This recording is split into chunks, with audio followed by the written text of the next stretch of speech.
alhamdulilah beneen yoon asalaamaaleykum wa rahmatullah.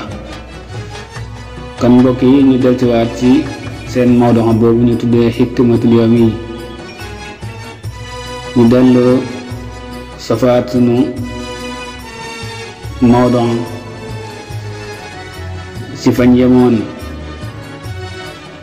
te mooy yoon bi ñu jëloon mooy ñaari woy dencante naka la ñuy def ba kenn ku nekk kontaan sa morom ma. ñu yemoon ci bokk na ci soxna bu bëggee ngërëmal borom këram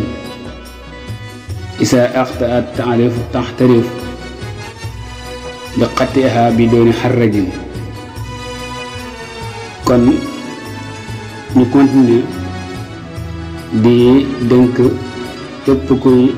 jigéen rawatina ju nekk ci néegu sëy te bëgg mu barkeel na fexe rek ba góorgóoru ci lépp loo xam ne dana tax borom këram kontaan ci moom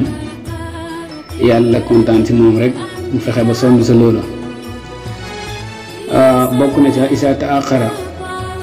zawjaha fi rujuhi ilal bayti tasaar sawqaha ilayhi waaye wala tasilu tuatibuhu xala taaqurihi.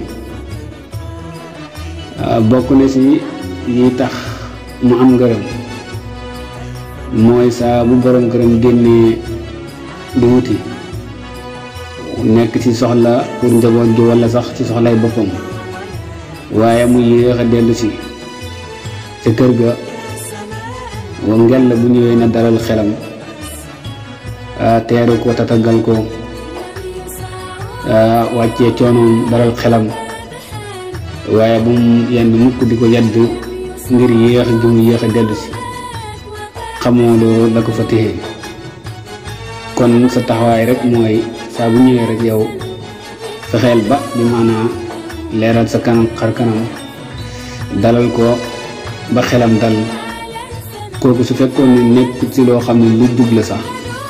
su boobaa bu wéetee dina yedd boppam. kon jigéen bu bëggee ngërëmal borom këram yoon waa ngi noonu.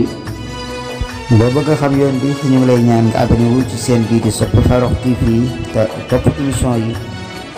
di la wax bul fàtte basaale seen bi di partage vidéo yi jërë ngeen jëf mbokk yi fi la ñu yem ak yéen ba beneen incha allah.